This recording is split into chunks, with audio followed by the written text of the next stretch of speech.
Hello, everyone, and welcome to episode 281 of the Canadian Football Countdown, a proud member of the Canadian Football Podcast Network and the Alternative Football Network. Ryan, Adam, and Trey here with you this evening. We got a busy episode for you. We have a lot to talk about. The CFL negotiation window has opened, and there's a lot of moves in principle already agreed to. Nothing official for most of them, at least, until free agency kicks off a week from today in the CFL. But they've got this new negotiation window this year, and you know what they say, the devil works hard, but Ed Hervey, a week before he can officially start negotiating deals, works harder. And that is the story of the week so far.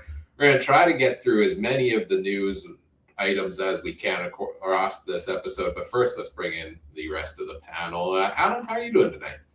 Well, besides a little bit of a cold and, well, I could see why the cold, minus 25 with a wind chill of, oh my gosh, in Saskatchewan right now, probably would do that. No, just bracing for a good snowstorm coming up here. Feeding cows, keeping cows warm, working with cows, lots of cows. Cows. All about the cows right now. Yeah, that's pretty much my entire being at this moment. And also taking a phone call from Ed Hervey if I wanted to join the turf district. I don't know why. But, Trey, you get your call from Ed yet? No, not yet. Not on that one. I got the call today saying that I didn't get the OC job in Winnipeg. That was about it. But no calls to go to Edmonton for me. But other than that, doing all right. Yeah, this cold can screw off. But other than that, very exciting week, boys. I think a lot of teams, a lot of movement, a lot of stuff going on. Some teams got better, some teams didn't get better, and yeah, we'll see. Man, really interesting. I was thinking about it. We'll talk about it maybe later today or next week, but how do you rank these preseason teams going right as of now? Like, I have no idea how to rank some of these teams, especially in the East. So very interesting. I know someone asked us last week for our off-season predictions or something, and man, we should have just did them last week. I think they would have been a lot easier to do. Now I don't know how to separate some of these teams. I don't know if I can even, I don't know if I can pick between the teams. And I think what we saw so far this week and what we'll see officially starting next week is probably changing my predictions quite a bit from what I had before then. So the CFL, it's a fun time every year. Free agency is fun. This negotiation window is fun. And lots of fun ahead as 1 week from today, the free agency window opens, which means we'll plug it here off the top of the show. If I can find a view that works, there it is. CFL Free Agent Frenzy 2025 next Tuesday, February 11th. We will be live on our YouTube and Facebook pages, 9 a.m. to 5 p.m. Central Time in support of CFL Fans Fight Cancer. 8 straight hours of live coverage and analysis of everything you've heard over the last week, because who knows how much will actually be left by next Tuesday. But hey, every time you get some guys who change their minds at the last minute, maybe they'll go elsewhere where the next dominoes fall, and we have a lot to talk about. We've got a great lineup of guests. We have a guest coming in basically every half hour throughout the show, so lining up a lot of that. We'll get coverage for all 9 teams around the CFL as part of that as well, and some other fun guests along the way also. And again, it's all in support of CFL Fans Fight Cancer. So we hope you join us next Tuesday for 8 hours. And please, do what you can to help us spread the news. And let's do this all for a good cause this year and raise some money in the fight against cancer as a part of it. So stay tuned for that. Very excited for the annual event to be coming up again so soon. And then back to hibernation for me after that, after all the planning that goes into this every year. I feel like it's such a momentum builder. And then maybe we take a week or two off after that to recharge, and you can listen to the 8 hours on repeat. And then we come back and do more fun off-season shows. The off-season is a fun time, I find, in the podcast, because I already have so many off-season episodes lined up for after free agency of different things I want to talk about that we don't have as much time to talk about now because we have all of this news from around the league to discuss. A couple of the usual housekeeping things before we start diving into all of these transactions. The Canadian Football Countdown is brought to you by our presenting sponsor, Game Time TV. You can learn more at GameTimeTV.ca or Facebook.com/GameTimeTVMB. We are live this evening on our YouTube and Facebook and Twitch pages, so feel free to send in your comments and questions in the live chat, and we will try to loop those into the conversation throughout as well. We do want to acknowledge that the Canadian Football Countdown is brought to you from Treaty 1 territory, traditional territory of the Anishinaabe, Cree, Ojibwe, Dakota, and Dene peoples, and the homeland of the Métis Nation, as well as from Treaty 4 territory, traditional territory of the Cree, Saulteaux, Dakota, Lakota, Nakota, and Métis Nation. And then finally, if you're looking for additional content on top of our weekly episodes, check out the CFC Discord. It's been booming this week with all of the news. Shout out to FM Fan in the Discord, by the way, who has just been on the pulse of taking every news item from around the CFL and sharing it in the channel there, and even went as far as to provide me a spreadsheet for tonight's episode to help gather all of the news in a nice, convenient place. So shout out to you, and thanks for helping us prep for tonight's show, because I did not have enough time to go and compile everything into one convenient location. Link is in the episode description. It's free to join us in the Discord and chat between episodes there. All right, let's dive into this week's news so far, but maybe let's start with your guys' thoughts. I like to ask this every year, and maybe it changes from year to year, on the negotiation window itself. Right, we're a couple days into it so far. Lots going on. Do you like how the CFL does this? You want to go first, Drew? Yeah, sure. I'll go with no. I don't mind the negotiation window. I think it should all be hush hush until Tuesday. And maybe I'm wrong, but I believe that's kind of what the other leagues are like, because I don't remember them too much. Basketball has it, and I remember the whole Kawhi Leonard, there we go. Couldn't think of his thing where he had that negotiation thing and we're tracking his airplane and this and that. Same with Ohtani. You know, it gets the suspense going, but I think that all this rumored stuff, like even if it's confirmed, I still think it's not confirmed because they can't really file it for a while, even if the teams maybe tweeted about it or not. My monitor's all messed up here. So I kind of don't like that. I would rather, sure, I don't mind the week, but don't really announce anything till Tuesday. I would rather, and maybe that's just me being selfish, so we have something to talk about next week as everything is taken off. But I think it just kind of ruins the suspense a little bit. So I would rather that. Adam? You know what? I don't mind it. Actually, I kind of like it, to be honest, but I don't think it needs to be quite as long. 3 days is more than enough. Not a whole week of where this guy's going, where this guy's going, and where this guy's going. The other part also about this is we can't track airplanes in the CFL like in the NFL or in the HL, because you know what? Our players are all flying commercial. If you're just flying, doing commercial jets mostly, be weird to kind of follow it. But anyways, no, I think it should only be maybe 3 days. It'd be nice if it was quiet, but you know what? To be expected that it gets out there. Now, remember, any of these deals that we're going to be saying are agreement in principle or a deal made are technically not official until the day of. Even if, for example, Ed Hervey signs 15, 20 guys, says that he's got them, they still have the opportunity, the previous team, to match that and also try to retain the player until noon on the 11th. So there could be some players that say, you know what? My guy matched that. My GM that I'm with currently matched it. Maybe they'll stay. That being said, probably not going to happen. Who knows? But in all honesty, though, Ryan, I don't like it, but I like it in a way. So does that make sense? Can I ask you for a clarification point on that? So let's say a player agrees in principle to a deal with Edmonton, as most of them have. You were mentioning, former team can send them another offer. They can choose to go back to them. Let's say a former Bomber goes to Edmonton or agrees with them. Can they then sign with Hamilton, with Ottawa, et cetera? Or is it now, if they agree in principle, is it officially down to either the team they signed with or back to the old team? Or they could go anywhere still?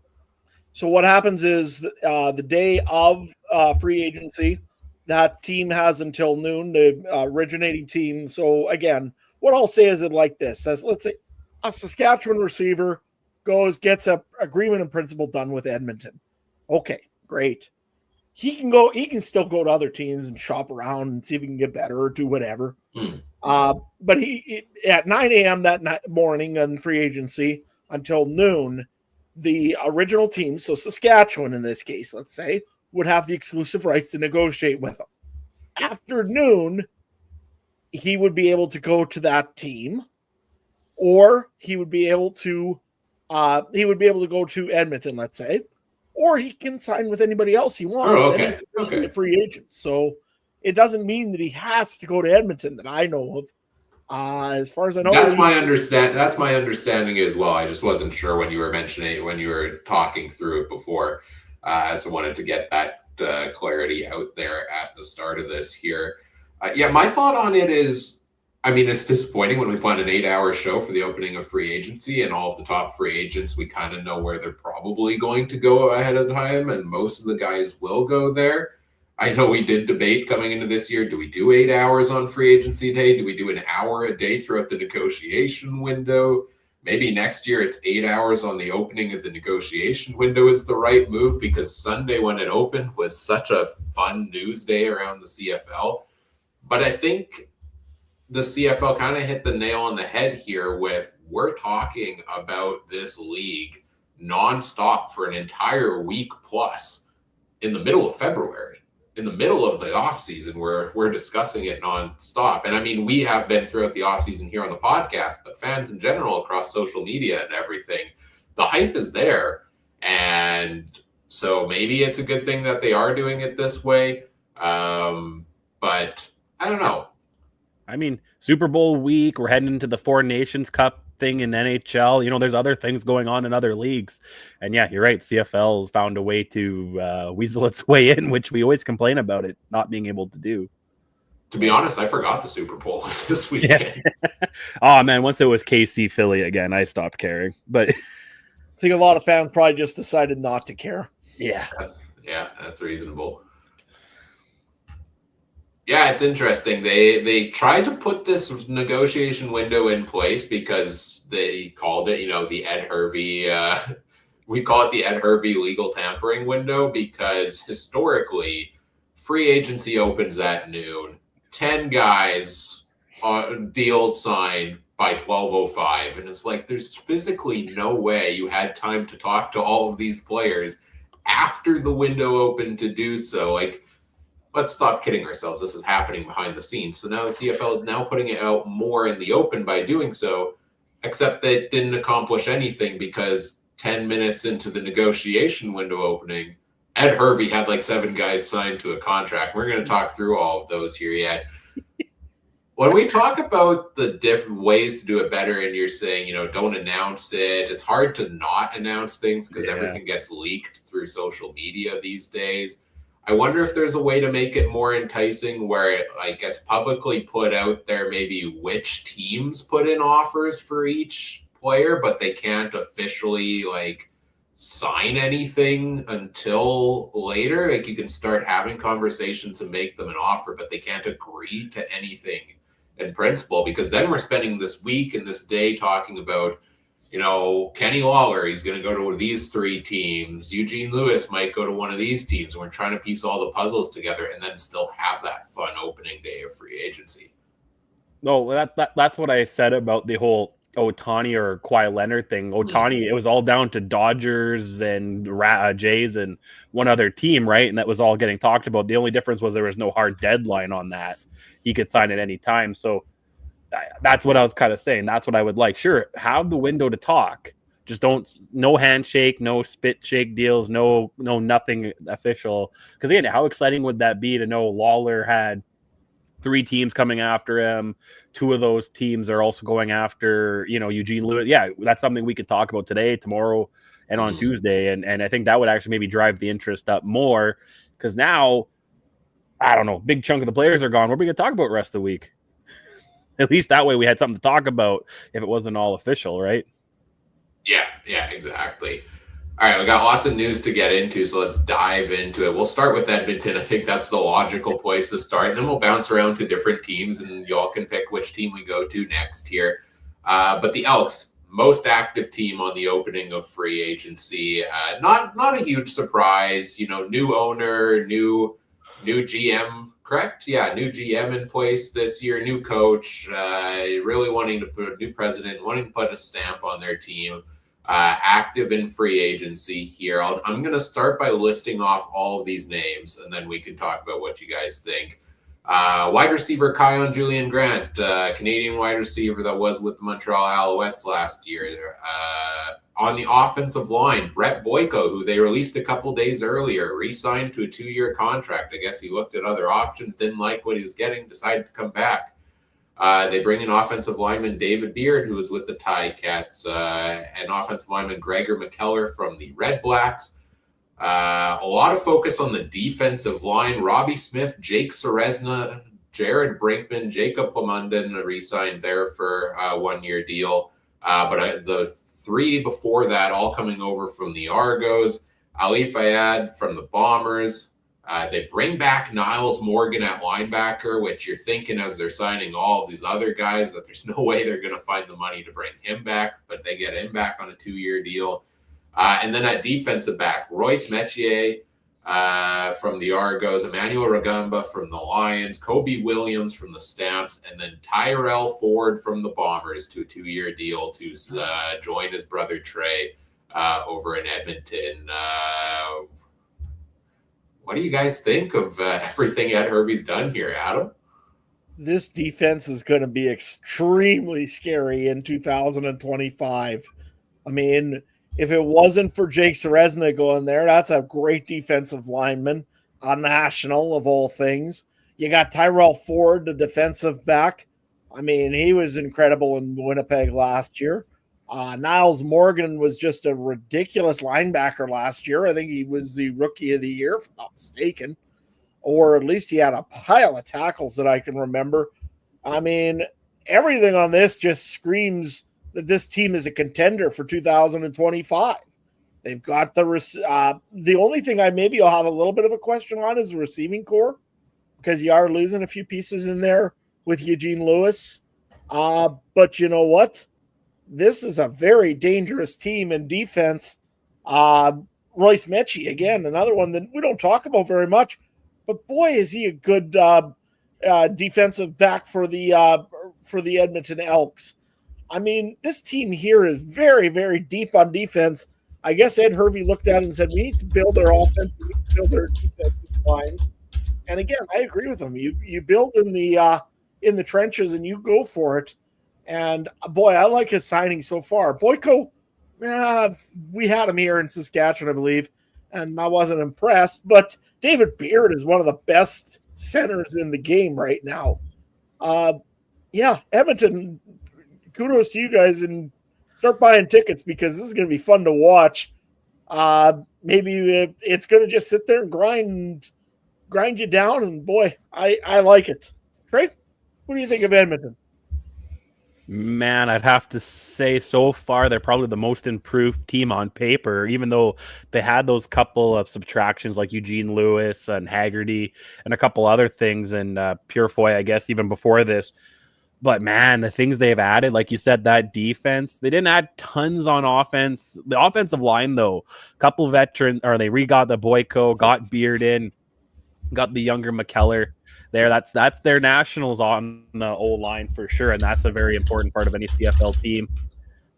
Tyrell Ford, I think, might just be the biggest addition on that. Very man, I was hoping he just stayed in the NFL because I had a feeling he wasn't coming back to Winnipeg. So, but yeah, good to see that there. And from a marketing standpoint, there better be 1 million Ford jerseys with either Trey Ford or Tyrell Ford's number in the stands. And yeah, I mean, the West just got a little bit more sticky because, sheesh, Edmonton. They weren't bad for long, and we'll talk about some other teams, but Calgary looks a little better with VA, BC. Another year with Rourke. You never can count out Saskatchewan or Winnipeg, right? So, man, and then thinking about how good the East maybe got, there might only be 3 playoff spots available. And Edmonton's really making a big bid for it here. And I like it. I mean, I do want to see maybe a couple more additions on in the receiving core if possible. Yeah, So that's what I'm wondering about too, is where they're going at receiver now. So if I look at the subtractions, and I add a new tab for that to our sheet that we're all looking at here, is Eugene Lewis is gone, Tevin Jones is gone, Hergy Mayal is a free agent, hasn't been signed yet. Gavin Cobb is gone, Kyron Moore, a free agent. They don't have a ton left. What they are good at is Canadian wide receiver depth. And they've got, they had Curly Gittins Jr., and now they add Kayan Julian Grant. So, that's going to be confusing with KJG and KGJ, both on the same offense if you go with the abbreviations. But yeah. I mean, they already got 2 T Fords on the team too, so I don't really care. Yeah, exactly. It's like the Vancouver Canucks and all the Pedersons. They just added another one to the mix there. But Trey, you're saying that Edmonton is built Ford tough? Pretty much, yeah. I will never do that advertisement again. I do like their Canadian receivers. I agree. I would like to see them maybe add another receiver or 2 in free agency. But you have to remember, what is the offense going to look like? A Trey Ford at quarterback offense with what the likes of Leak and Rankin at running back. It's probably going to be a run-heavy offense, so maybe they don't need as heavy of a crew at wide receiver if they're going to go more run-heavy of an offense. But we'll see what else they get there. But I love what they did on the defensive line. I love what they added to the offensive line. Give Ford more time to work back there is going to help him grow as quarterback. And Mark Killam bringing in a strong defense, which is somewhere where I feel like Edmonton could have gotten better as the season went along last year. So kudos to them. Great moves so far. The only pause I have every single year is you can buy a team in free agency, and sometimes it works and sometimes it doesn't. We saw the BC Lions do it, and I think it was Ed Hervey and the BC Lions do it a number of years ago, and no chemistry on the field. We've seen the Ottawa Red Blacks do it time and time again. They buy a team in free agency every year, and the last couple of years it hasn't panned out. Last year was better, but it fell off at the end. So on paper here on February 4th, seems like the Elks are improved and can be a contender in the West Division, but remains to be seen how they all gel out on the field. Any other thoughts on Edmonton here, or do you guys want to move on to another team? No, I think you're about done with Edmonton. I mean, you're right, though, on the wide receiver one. And also one key miss that's actually missed on our sheet here is Dylan Mitchell. Edmonton Elk and went to the Winnipeg Blue Bombers after being released. So, yeah, that could be a bad release also now, because I really, really think that they need to be they need to really get some help in that wide receiver core. But there's some good names out there for wide receivers. So we'll see what happens. The one I could, and I'm not sure how the money works out on it, but Stephen Dunbar is probably one of the top free agent receivers. He played in Edmonton before. Could we see a reunion there? That would be a pretty solid fit. But he may want to try to go out and get some money. But hey, we'll see what they do. They also did add Trey Odoms-Dukes, who was a former Stampeder who showed flashes there. So that could be a possibility for them there. Trey, what team do you want to talk about next? You know what? Let's just go down the highway to the Stamps. I think that's a very interesting one to talk about. They didn't do a lot, like always. So they haven't done a lot, but they've done more than they have in the past. There's more big items to talk about. I mean, the biggest one probably that isn't on our sheet here is Vernon Adams Jr. trade they made in November or early December, right after the Grey Cup. New fantasy starting quarterback in Vernon Adams Jr. And they're bringing in some nice weapons for him at receiver. Dominic Rhymes and Tevin. Dominic Rhymes confirmed to go to Calgary after being released by Ottawa, which was a bit of a surprise. And Tevin Jones rumored to be going to the Stamps as well. They joined the likes of Reggie Bagleton and Jalen Philpott. That's a pretty good top 4 at wide receiver there. Jeshra Nantwi also rumored to be going to Calgary as a backup running back role. I think he's from I think he played university at Calgary, so that's a homecoming of sorts for him. And defensive back, Damon Webb and Adrian Green. Damon Webb was one of my top 5 pending free agents when we did our lists and our draft a couple of weeks ago. So big addition there to the defensive backfield potentially here for the Stamps as well. If we look at the subtractions for the Stampeders, give me 1 second to flip that. Oh, I'm on the wrong page. Did I just screw everything up? No, we're good. We're good. Okay. They're losing a couple of quarterbacks. Matt Schultz, Tommy Stevens are going elsewhere, but they brought in PJ Walker, presumably to be the backup to Vernon Adams. Peyton Logan's been a focal point there the last little while in the return game / backup running back. He's moved on elsewhere. We'll get to them yet. We talked about Kobe Williams going to Edmonton, and then Trey Roberson also at defensive back. And then they've got their list of pending free agents there as well. I see FM Fan who provided this Excel sheet to us in the YouTube chat. Yes, it did work, and it's been a huge help. Thank you for your help with this episode. Calgary, though, Trey, you wanted to talk about them. What do you think about some of the names we've listed here?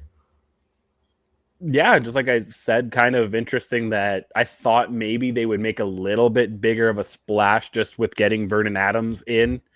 I know traditionally that's not how they roll, but like we said, they're a little bit, I guess a couple more names. Getting Dominic Rhymes is definitely a big addition. Like they kind of got a couple of pieces on the offense and defense, but I thought they would maybe make a little bit more of a push for a guy like Lawler or Eugene Lewis or blanking on names right now. Some of these guys that we end up going east, that they maybe they were in on. I thought I saw somewhere that they were in on was it the one from BC that ended up re-signing there?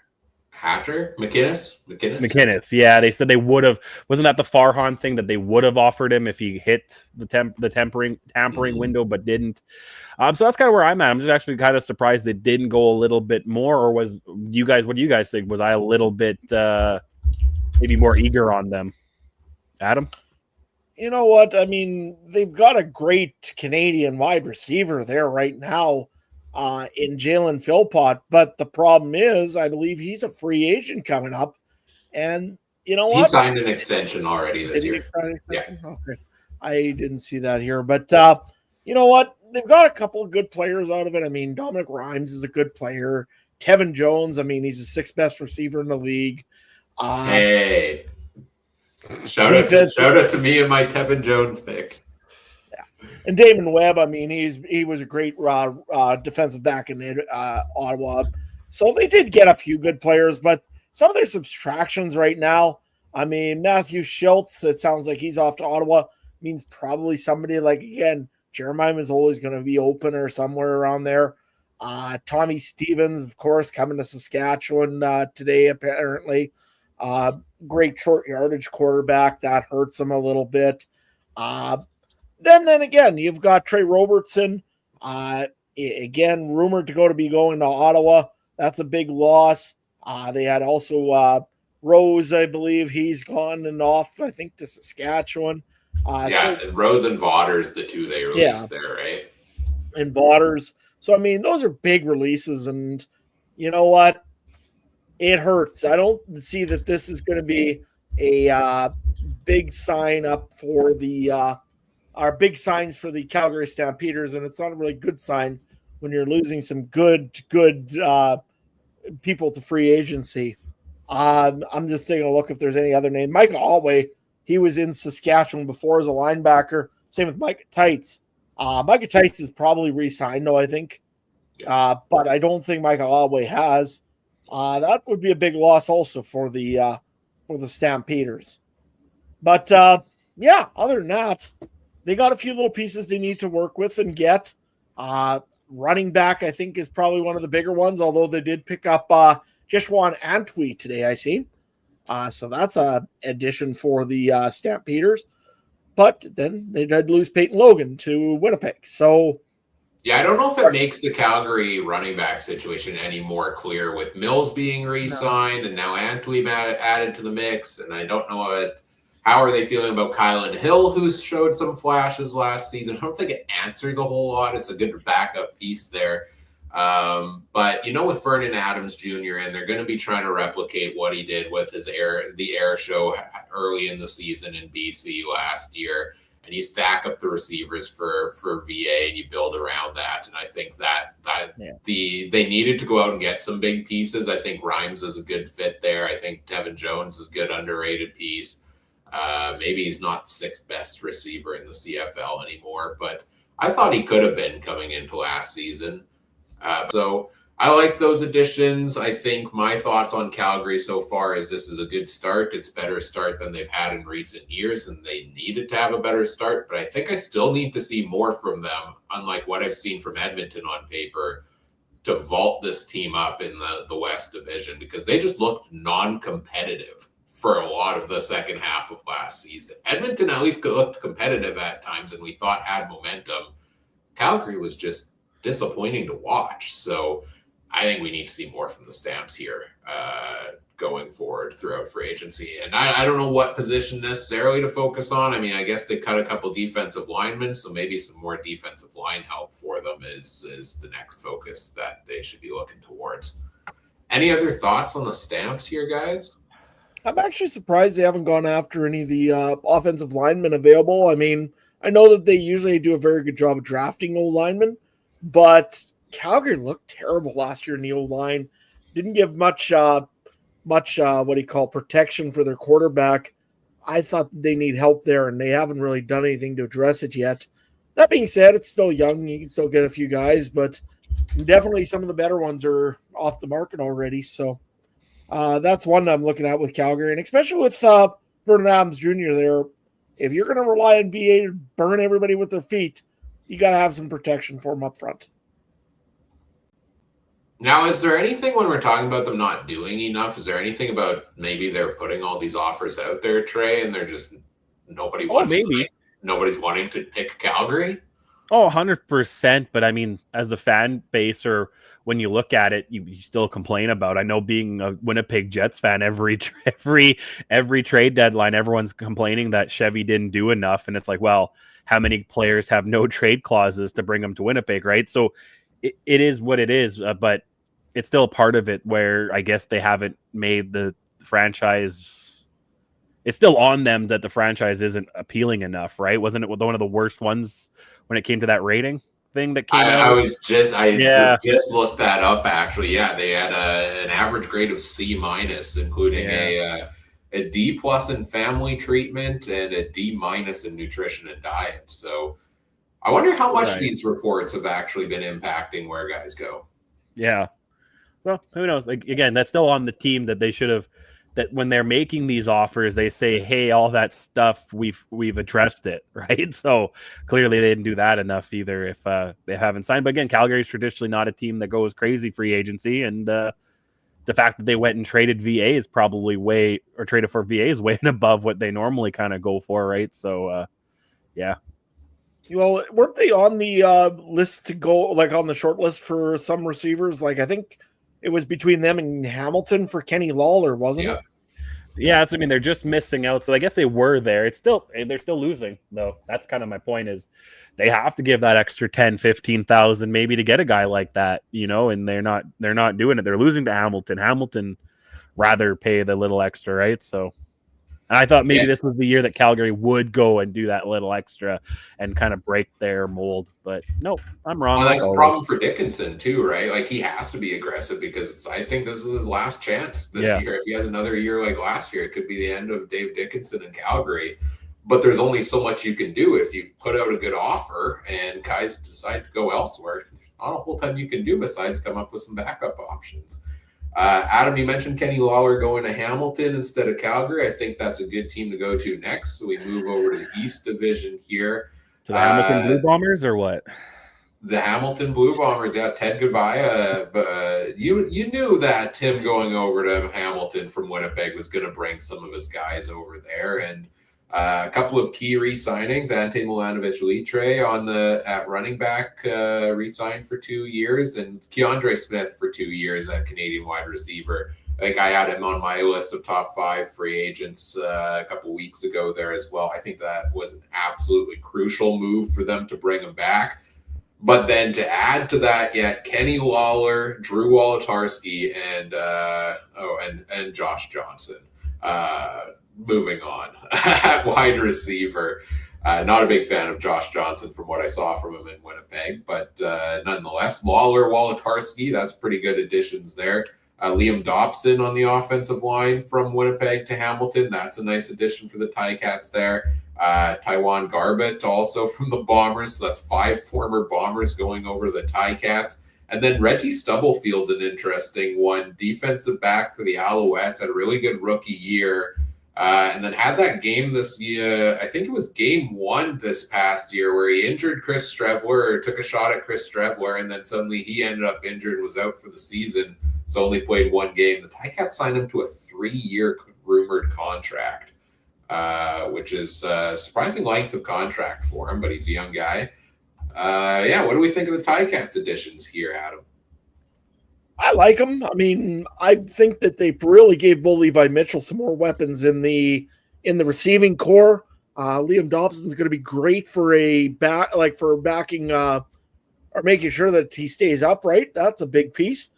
I like the offensive moves. I mean, I think there's some defensive moves that still need to be made by Hamilton to really put them over the edge, but they're doing well so far. Garbett was a good pickup as well, and the defensive line, I did like that one too. Overall, though, Hamilton's improved. I think that they're a better team than they were yesterday. And, honestly, it would be very interesting to see a list of who everybody thinks is right now is the top 3 teams for receivers. Who's got the top 3 receivers? Because it's an arms race everywhere right now for a lot of teams. That's what I want to do. That's what I want to do as one of our next episodes post Free Agent Frenzy. Is I think we should rank the teams wide receiver because it is going to be difficult, and I think we're all going to have different answers. Oh yeah, like I said, everybody's going to have a different opinion on that. This receiver is better than this receiver, and I mean, there isn't much really separating receivers from other receivers. Essentially, maybe like right now, if I had to do it, probably number 9 is Calgary. And number 1, don't make me choose. Get the coin out, right? Yeah. I don't think I agree on Calgary being number 9, so let's save it for that episode because more dominoes will fall, and I think we're going to have very different answers. But Trey, what do you think on what you've seen from Hamilton so far? I think this shows, did Bo rework his contract again this offseason? Yeah, this is them showing, hey, we're going to give you rework it. We're going to do something this year. And they got him at least 1 extra guy on the O-line. I really like Liam Dobson here in Winnipeg. They got him. They re-signed Keandre Smith, who I think you and me talked about last week, Ryan, where I said they need to re-sign him. I don't like that was even before thinking Lawler and Wolotarski and all these other things were even possibilities. So they got that. And they had Lawler, who arguably, is now the highest paid non-quarterback in the league, reportedly. Drew Wolotarski, Canadian depth, which now they could do they could have Keandre Smith and Wolotarski out there and save and get an extra American on defense or on the offensive line. I already said Dobson. I like Garb, but I saw something that he didn't get a sack last year, but I felt like he was always in quarterback's faces. I don't know. Maybe I heard that wrong.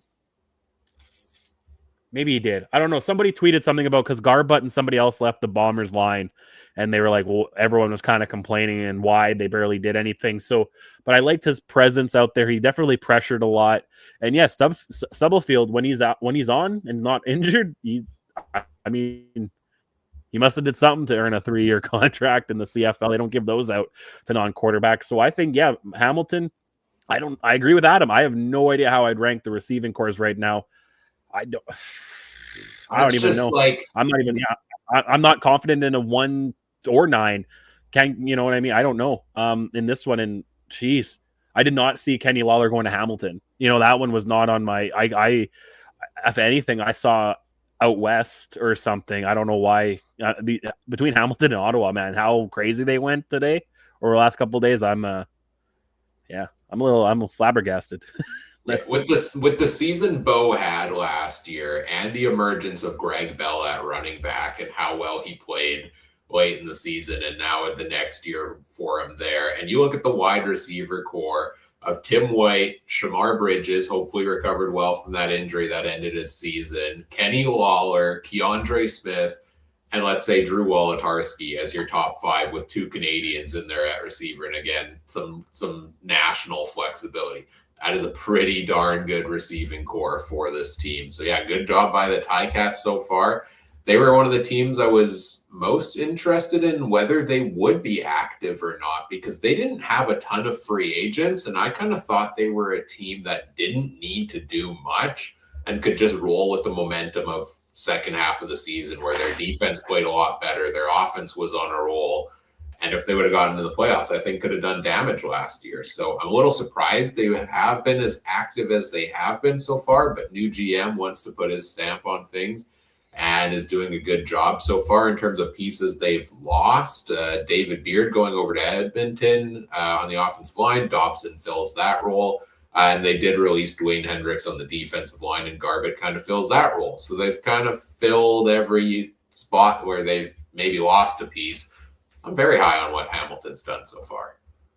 What do you think about a guy like O'Leary Orange then, since now they already got 2 Canadians in there, Ryan? I'd assume he's not coming back to Hamilton. Like they've got Hakuna Vanu, I think, is another Canadian there too. So I don't know. O'Leary Orange, I was excited for him to get a starting opportunity last year coming out of his time in Winnipeg. I liked him here in Winnipeg. He got injured a lot last year, so it wasn't as impactful possibly. But I think he's a good depth signing for a team out there that needs some national depth for sure. Yeah. Anything else with the Ticats? No, I fear that receiving core again. Shamar Bridges, and again, we haven't even mentioned the word Tim White yet this episode. I meant it a bit ago, but did you? Oh, okay. Yeah. So, well, like I said, forget just ranking receiving cores. Try ranking these teams. I have no idea how. Looking at it today, it's a 4-horse race in the East and a 5-horse race in the West. I have no idea. They're neck and neck right now, and and I don't know. I feel like sometimes we don't see. I don't know. Do we see a lot of big? I don't know. Sometimes I feel like free agencies are kind of boring, and then this one's already going nuts. So I don't know. We only talked about 3 teams.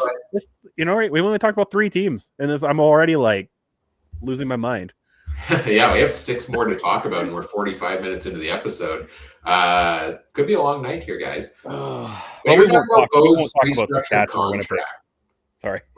When you were talking about Bo's restructured contract before, do you think that was like, to me, I almost feel like it was restructured to give him more money because he was only making like, what was it, $150 or something $1,000 last year? It was like the 9th or 10th highest paid quarterback. And I assume after his, MOP finalist year that maybe they would work something out and said, hey, no, I kind of deserve more than that, which would make it extra impressive if they find money to fit this all into this imaginary thing called the salary cap.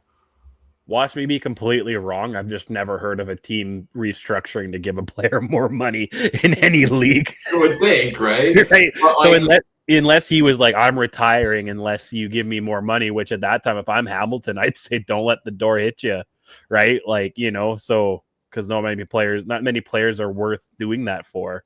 Because I don't think there's any way he's restructuring for less than what he made last year, unless it's like restructuring more incentive based. That might be it too. If Hamilton makes all this moves and they go on a tear and win the Grey Cup, who cares if Bo's contract makes them $50,000 over the salary cap, like every other team has been over the last 10 years, right? So, but again, you got to remember, Bo Levi Mitchell was the MOP last year in the East. I mean, he's probably worth a little bit more money than he did get. Maybe it was contracted weird, or they had to juggle money. Let's put it that way. I don't know how they did it. I don't know if it was because he was due a bonus and Hamilton wanted to keep that money for their contracts. Who cares? You know what? In the end, they got the quarterback they want, I guess. They've got the receiver core probably that they want. This is going to be fun watching the Hamilton Tiger Cats this season. The classic Cavis Reed envelopes under the table deal, maybe, perhaps. Adam, which team do you want to go to next? You know what? Let's go to the Ottawa Red Blacks. They've done a pile of stuff this year as well. Let's talk Ottawa for a little bit here, Ryan. Yeah, sure. Let me pull up the Ottawa Red Blacks. They've had a busy offseason just re-signing a lot of their own pieces in terms of rumored new additions. So on top of that, like very, very active in that sense. Trey and I were talking about it last week and going through just all of these guys they've re-signed. They seem to be adding quarterback depth in Matt Schultz to add to the likes of Drew Brown and Dustin Crum, who they've re-signed. Seems to be spelling the end of Jeremiah Mazzoli in Ottawa. They seem to be winning the Eugene Lewis sweepstakes at around $235,000 per year on a 2-year deal for Ottawa. I know there was talk about last week we were mentioning Hervey didn't want to pay him $300,000 and wanted to bring the price back down, and I guess Ottawa found the right deal to make it work for Eugene Lewis. And then a slew of defensive backs: Trey Roberson, Amari Henderson, Robert Priester, and Nafis Lyon, all coming over to Ottawa. That being said, a number of subtractions. They released Dominic Rhymes. Jalen Acklin announces his retirement. Congrats to Jalen Acklin on a fantastic career, by the way. He's been around for a number of years. Started in Hamilton, was a premier part of that offense, moved over to Ottawa, was a central part there as well. Unfortunately, I don't believe any Grey Cups for Jalen Acklin in his career, but solid career nonetheless. They lose Gregor McKellar to Edmonton on the offensive line. They lose another one, Cyril Hugan-Sedon, to the Montreal Alouettes. And then Damon Webb, the big subtraction at defensive back. And I'll throw Brandon Dandridge, who they released as well, as a subtraction at defensive back. So they've lost some pieces here for sure, but they brought a lot of the team back, and there's some juicy new names here, including the likes of Eugene Lewis. Trey, what do you think about Eugene Lewis going to Ottawa? I don't think either of us had him going there last week when we made our predictions, if I remember correctly. No, I think I said that he's going to end up back in Edmonton. It was the whole tweeting about breaking up with your ex and he would go back, and I was wrong there. But no, I think that's a big addition on the receiving core.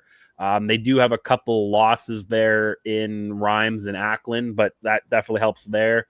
I'm actually kind of interested, and I'm going to go maybe a curveball here with Matthew Schultz. I think that brings some more competition under center with the guy like Brown, who's still a young guy and, could have a shorter leash than most starting quarterbacks if we're giving him the starting role. And Dustin Crum there, who, the Crum back seems to be, when you have the Crum back and Matthew Schultz, who are both shown that they can start at times in this league, that gives a little bit more depth than the injury-prone Jeremiah Mazzoli, right? So I'm really actually intrigued in the quarterback room as well, because I think regardless of who's there, I think this team could function very well, especially with the receiving core in place. And their defense had moments last year too, and then they just added some pretty good defensive backs to their team. Adam? You know what? I look at Ottawa and they've added some nice pieces. Again, I did not expect Eugene Lewis to go to Ottawa, I'll be honest. I thought maybe it would be BC. Reason being is, again, they've got Nathan Rourke there. They want some weapons. Probably the dollar didn't work, I would think. Saskatchewan I had kind of half marked because it's my dark horse. And the reason being was the Riders have not had a really solid number one American receiver for a little while. Again, a guy that you just know is right there, and that's him, and that's going to be the guy. Matt Dominguez is the last guy I can think of, really.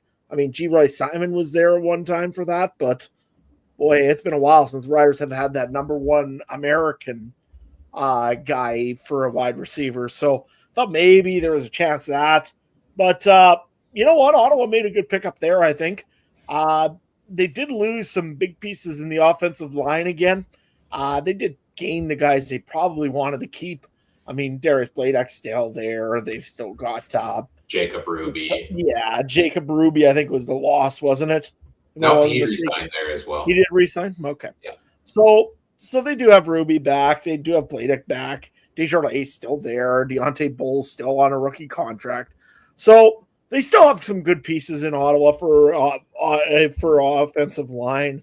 This is a team that I think if they can get their quarterback stuff figured out, I think could still be a contender in the East.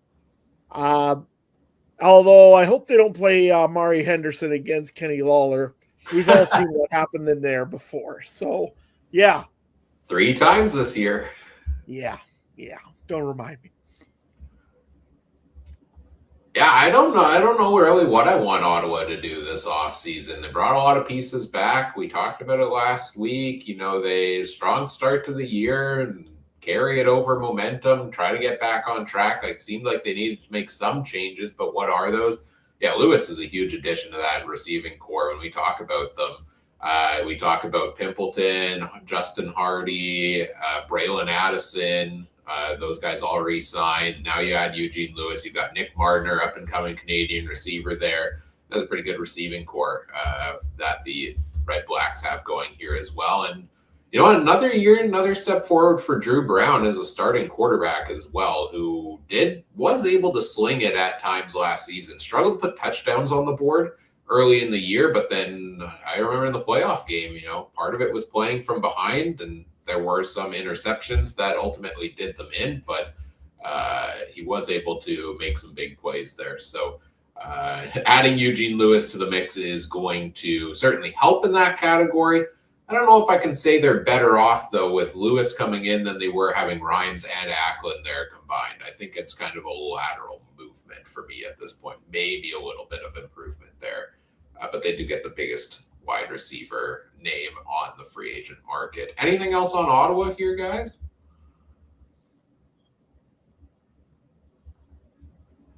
If not, where do we want to go next? Trey, you want to pick the next team?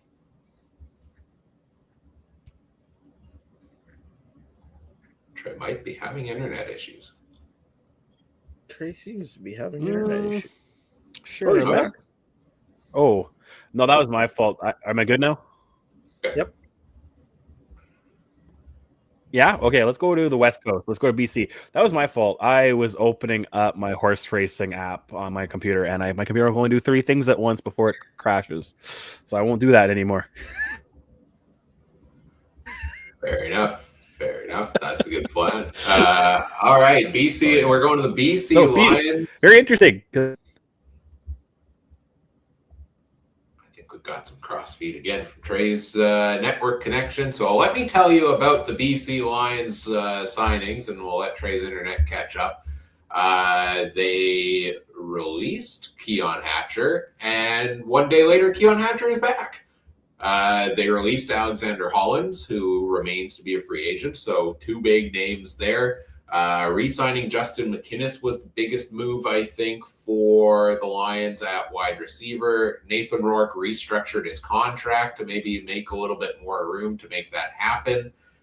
In terms of other moves on the defensive line, Marcus Moore re-signed to a 2-year contract. Dwayne Hendricks from the Ticats was released by them, looks to be going over to the Lions.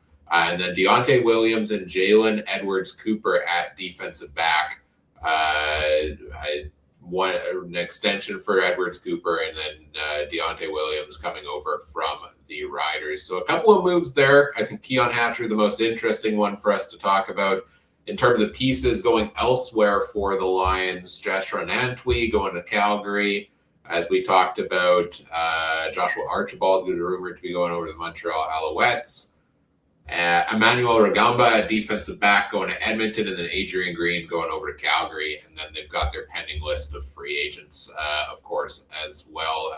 Keon Hatcher, Adam, what do you make of Keon Hatcher? Trey and I were talking about it a little bit last week about I think the couple of receivers, Hollins, Hatcher. What do you do if you're BC? Are you surprised, A, that they released him, and B, that he's back? I'm surprised he's back, to be honest. I thought that when they released him, okay, this is the guy with the ACL tear 2 years ago. He's probably the guy most banged up on the team. He didn't have a great 2024. He didn't look great last year. So, I thought, okay, you know what? They gave him a lot of money, hoping he was going to be okay. He didn't turn out to be great. You know what? He's the guy on the chopping block. I was very surprised to see Alexander Hollins get his free agency paper. I wasn't. That one did surprise me a little bit because, again, Hollins has been a very good receiver since coming into this league. But But that being said, I guess guys got to move on. Guys got to do their thing. Like I said, I was even more surprised though to see the BC Lions sign Keon Hatcher back. I guess the price was right because maybe other teams just told him we don't want you. I don't know what the story is, but BC, I guess, did a pretty shrewd move, saved some money probably in a signing bonus or something or other, and got Hatcher back. So all's good for the BC Lions in that case. Signing wise, I did like their signing of Deontay Williams. As much as I'm going to miss him, seeing him in Saskatchewan. They weren't using him very much in Riderville.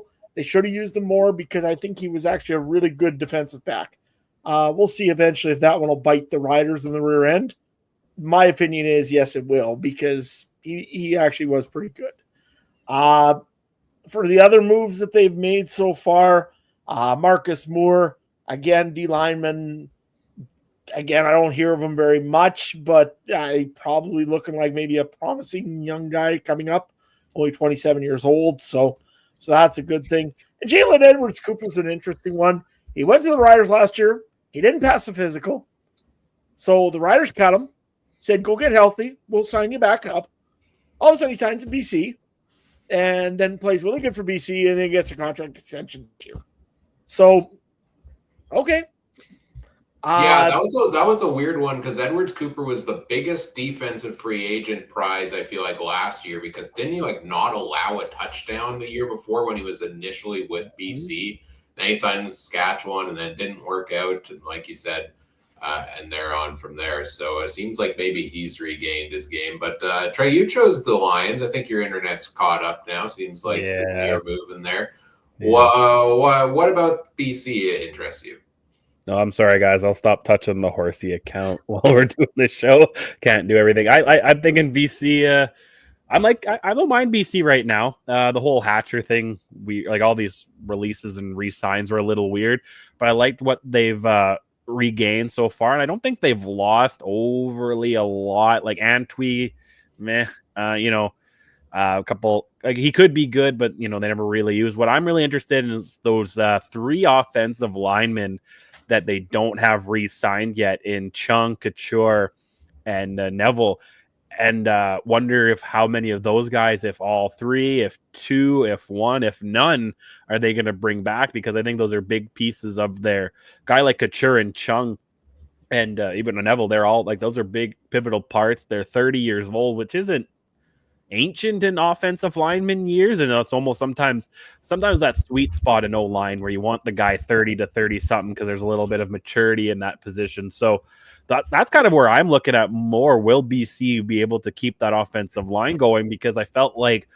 at times some of their downfall was Rourke didn't have time to get the ball out. I think he was maybe a little too used to the NFL system, and VA a little bit more of a dancer when he was in there, was able to get in and out. So what are your guys' thoughts on that old line in BC? Well, I think the one underrated move that they made a couple of weeks ago is the trade for Dijon Allen of the Toronto Argonauts, who was one of the top offensive linemen in the CFL last season on that Argos offensive line. So I think that fills one of those holes pretty nicely, but there's still a couple more pieces that you named there that haven't been replaced. And I think the offensive line was kind of under scrutiny in BC last season. So, Rourke didn't have his best season when he came back, and, they're trying to build around him, but I don't think they've successfully built around him so far this offseason. Like if Rourke's taking that pay cut so that you can afford more options to build around him, is bringing back Justin McInnes versus maybe bringing another piece on the market or 2 pieces off the market, like is that equal in terms of? I don't feel like the weapons are necessarily there for BC besides the James Butler, bring him in a couple weeks ago. I think I like him a little bit more than Stanback as a fit in that offense at running back. But I look at receiver and I look at, you've got McInnes is the big one. You've got Keon Hatcher coming back. Hopefully he can get back to the top of his game.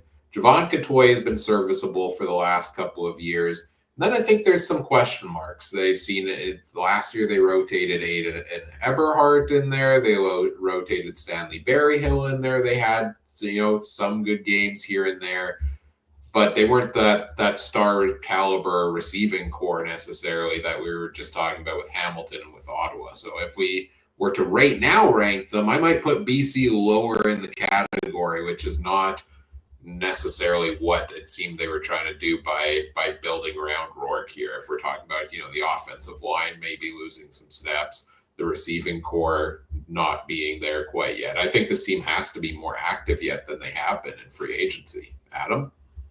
Yeah, I agree. Especially when you look at the defensive side of the ball too. I mean, they've got a lot of openings there that are pretty critical to what they need to be doing. I mean, Deontay Evans, TJ Lee, two good defensive backs that could really end up almost anywhere, I guess.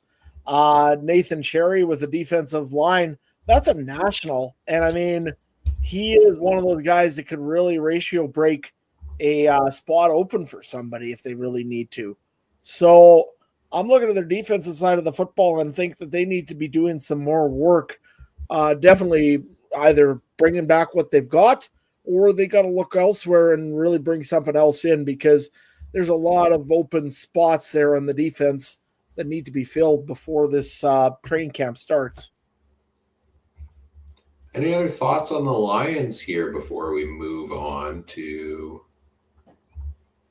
another? They aren't allowed to draft Curtis Rourke, are they? Might be a waste of a pick, but yeah, they could if they want. They could if they want. That is true. Let's move on to the Montreal Alouettes next, because this is going to be a really quick topic. They haven't done much. They really haven't at all so far, so we don't have too much news to talk about.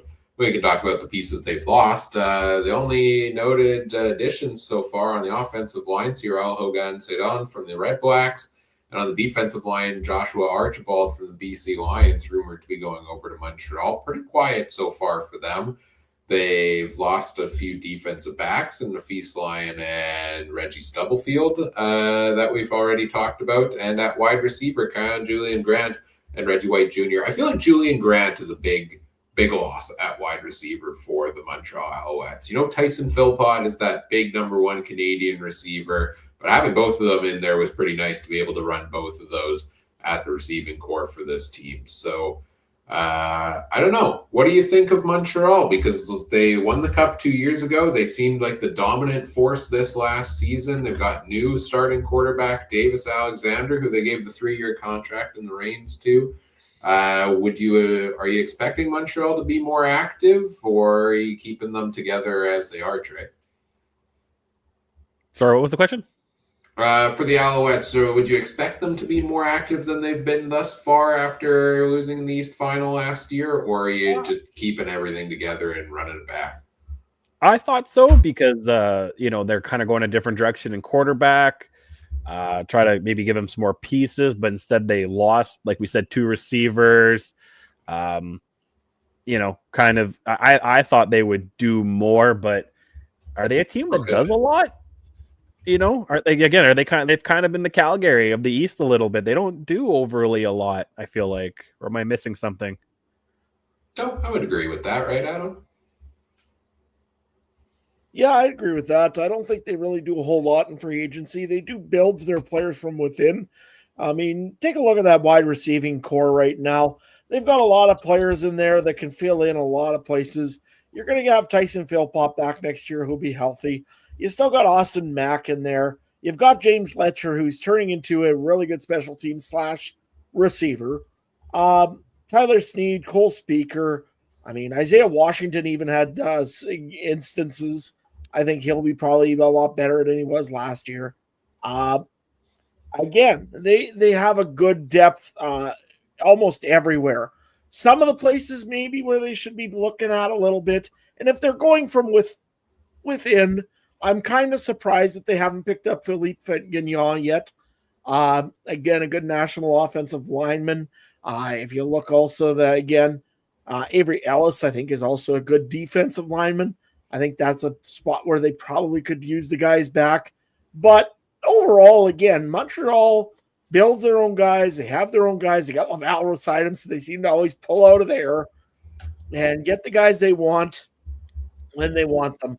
I don't think anybody is probably going to go and sign the 36-year-old defensive lineman that I'm thinking of from Montreal. He'll be a free agent coming up here. You want to bet on that? Nah, I don't think I'm going to bet on it. That might be Of course, dangerous. you're talking about Sean Lemon. No, of course I am. So, yeah, other than that, you know what? Montreal's doing what they always do. They don't really have a lot of signings that they probably want to make. Maybe a couple re-signings. That's about it. The concern for me is seeing how much better these other teams in the East might be getting right now, where they're catching up to Montreal, right? And I kind of wonder if a direction they go. I think one of the weaknesses this team had last year, one of the few they had, was they couldn't stop the run game. Their defense, much like Winnipeg, was a great shutdown defense, but couldn't stop the run. And maybe both those teams proved that you don't really need to stop the run to be a good football team in the CFL. But I wonder if there's anything on the defensive line or in the linebacking core that they look to switch up in free agency here to address that, because I think that's the only hole we really saw from them for the most part last year, and inefficiency was in stopping the run. Anything else on Montreal here? No. Can they check to make sure Danny Machocha during Groundhog's Day, make sure he's come out of his shadow and, tried a little bit to sign somebody? Well, remember, yeah, that's what I'm thinking. Like 2 years ago when the whole ownership thing was happening, they didn't sign much, and they won the Grey Cup, right? So It's true. They brought in Cody Fajardo. Fair, but they brought in his replacement this year, so we can make that argument. And traded for Cody Fajardo. That they did. And they brought in McLeod Bethel-Thompson. So, not that that's going to make a huge impact necessarily, but hopefully it's Davis Alexander all the way. All right, not much to talk about on Montreal for now. Hopefully when we reconvene for 8 hours next week, we'll have some big signings to talk about when we get to chatting about the Alouettes there. I think 3 teams left for us to talk about now. I think it's just down to Saskatchewan, Toronto, and Winnipeg. Adam, which team you want to talk about? You know what? Let's go with the Toronto Argonauts. They did some pretty interesting things in the last few days, and might lead into another team right after that. So, all right, let's get the Argos up on my screen here. A couple of the biggest re-signing, which they teased with multiple pictures of people with toothpicks on their social media, is Winton McManus, because am I remembering right? Does he play with a toothpick in his mouth? I feel like I've seen. I have no idea. That does not sound very good for your health. No, it does not. I could be wrong. Sideline for sure, I thought. Yeah, I think at least. But yeah, McManus, one of the top linebackers in the game. Was he my number 1 or number 2 on the free agent list last time? I'm trying to look back and see when we drafted our teams, or somebody drafted him pretty high.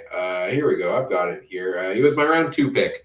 Winton McManus was. So big move to get him back for at least one more year. Nick Arbuckle also being brought back by the Argos at quarterback.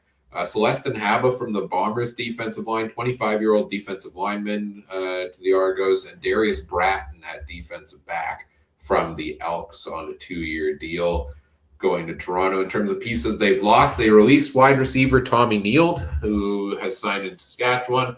They've lost half their defensive line. Robbie Smith, Jake Seresna, and Jared Brinkman all going to Edmonton. Royce Metier to Edmonton at defensive back as well, and Robert Priester to Ottawa. And then they have a pretty extensive free agent list here yet. So, Adam, you wanted to talk about the Argos. What do you think? Well, I like the Nick Arbuckle re-signing. I mean, you got to have somebody behind Chad Kelly, and I don't think they really have the confidence in Cameron Duke, so probably a free agent. So we'll see where he ends up afterwards and all of the chaos and anarchy that's coming with this. I'm kind of surprised Kadeem Carey, has he signed anywhere, or did I hear that right? Or he hasn't been gone anywhere, which is pretty amazing. I know he's an older running back nowadays, and 32. I mean, I shouldn't be saying older because I'm a little bit older than that yet. But, kind of amazing that he's he's still on the market here and nobody's really, well, you haven't heard nothing about him. I mean, it's kind of amazing as well. Woody Barron's a big one also, I think, in the defensive line. He's a little bit older nowadays, but he's always been a very strong defensive lineman. It's quite amazing, though, that Toronto's lost a lot of defensive linemen and none of them to their old defensive coordinator. Interesting. Other than that, though, yeah, Toronto, I think, really kind of got the guys they wanted back right away. I mean, they got back Janarian Grant, which was a huge one for the Argonauts. You look with McManus. I mean, they weren't going to let him go. If they let him go, I would be utterly stunned and asking a lot of questions of what they were doing there. The last one, though, that I want to see, and I want to see where he goes, is Deshaun Amos. He was a really good defensive back last year. I thought that he kind of was underrated for what the Argonauts had there. It'll be interesting to see where he ends up. I won't even take a guess, to be honest with you. There's so many defensive backs this year. You never know where anybody can end up. So, no, Argonauts, I think, are okay. They got a few things to do yet, but overall, not bad. Trey, what do you think?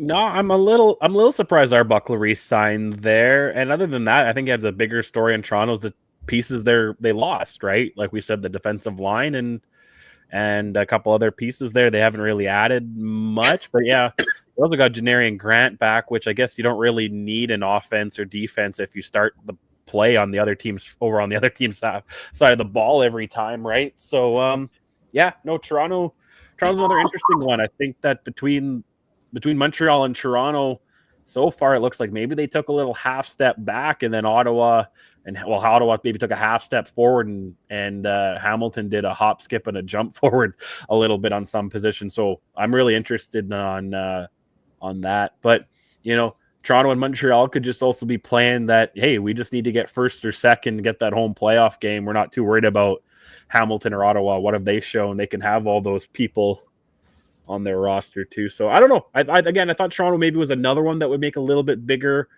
of a splash. They are the defending cup champs though. So how many times do those guys really make big splashes? Those teams always seem to lose a lot of pieces and then still are pretty dang good. So, I feel like they've had a harder time than the last couple of years than the Bombers have, despite their 5 straight trips to the finals, of retaining the team, right? And even after the back-to-back Bombers championships, like, yes, you retain the key pieces like Winton McManus, but there are a lot of key pieces of this team that have they can't afford to bring back, it seems, right? And DeMonte Coxie I would add into the list of notable ones they did re-sign as well on the offensive side of the ball, and they've made some other key signings there, but under the subtractions, throw in the one we were talking about earlier, offensive lineman Dijon Allen getting traded away was probably something they had to do from a cap perspective there as well. I'm sure they didn't want to let him go. So,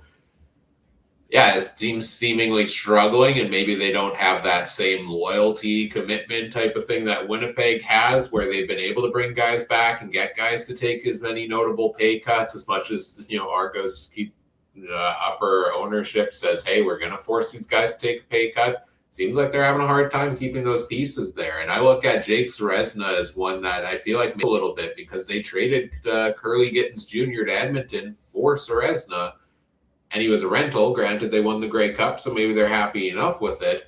But now they get, let him go back to Edmonton. Edmonton basically got Gittins Jr. for loaning a year of Serezna and get him back.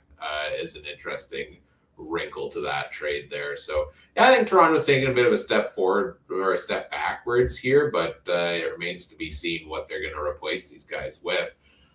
In the Discord earlier today, when the Nick Arbuckle signing was shared, Trey, you had an interesting question in there about the leash on Chad Kelly that I want to explore a little bit, where you were wondering if bringing him back makes the leash any shorter.